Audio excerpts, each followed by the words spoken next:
नमस्कार दोस्तों, स्वागत है आपका। अब बात करें फिलोसफी दर्शन शास्त्र में। अब आगे देखते हैं, दंड के सिद्धांत की बात करते हैं कि दंड किस किस तरीके का होता है, किस किस तरीके से दिए जाते हैं और किस प्रकार के कृत्य का क्या दंड होगा।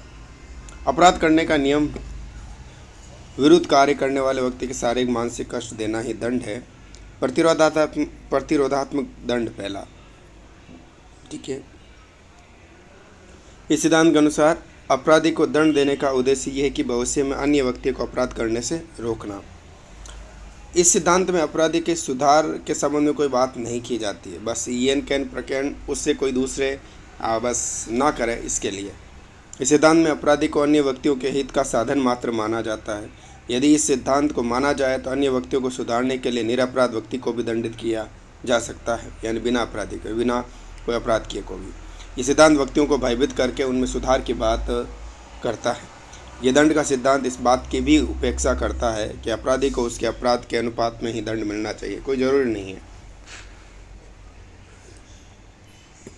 सुधारात्मक सिद्धांत की बात करें, इस दंड के सिद्धांत में ये कहा गया कि अपराधी में सुधार करने की भावना से उसे दंड दिया जाना चाहिए, सुधार के उद्देश्य से। सुधारात्मक ये सिद्धांत मृत्युदंड को पूरी तरीके से गलत मानता है। वर्तमान समाज दंड का यही सिद्धांत चाहता है।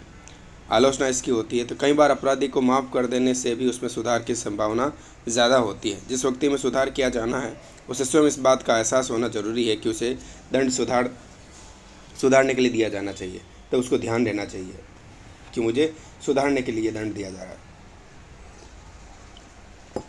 अगला है प्रतिकारात्मक सिद्धांत की बात करें। इस सिद्धांत के अनुसार अपराधी को उसके द्वारा किए गए अपराध के अनुसार नियम अनुसार उचित दंड देना ही मुख्य कर्तव्य बताया गया है। नियम अनुसार उचित दंड देना ही मुख्य कर्तव्य। अरस्तु, कांट, हीगल और ब्रेडले जैसे विचारकों ने दंड के इसी सिद्धांत को उचित बताया है। प्रतिकारात्मक यानी सिद्धांत के अनुसार अपराधी को उसके द्वारा किए गए अपराध के अनुसार प्रतिकारात्मक, ठीक है। अरस्तु, कांट, हीगल, ब्रेडले जैसे विचारकों ने दंड के इसी सिद्धांत को उचित बताया। इस सिद्धांत को जैसे को तैसा पर आधारित माना जा सकता है, किंतु इसे बदला लेने की भावना पर पूरी तरीके से आधारित नहीं माना जा सकता, क्योंकि इस सिद्धांत में अपराधी को अपराध के अनुपात में सजा देने का काम निष्पक्ष न्यायाधीश द्वारा किया जाता है। विश्व की प्राचीन सभ्यताओं में दंड का यही सिद्धांत ज़्यादा प्रचलित था। आलोचना की बात करें तो ये दंड का सिद्धांत अपराधी को माफ़ कर देने की बात बिल्कुल नहीं करता। सभ्य समाज दंड को सिद्धांत की पूरी तरीके से उपेक्षा करता है। तो यह थे दंड के सिद्धांत। एक इन सिद्धांतों में से प्रश्न जरूर पूछा जाएगा।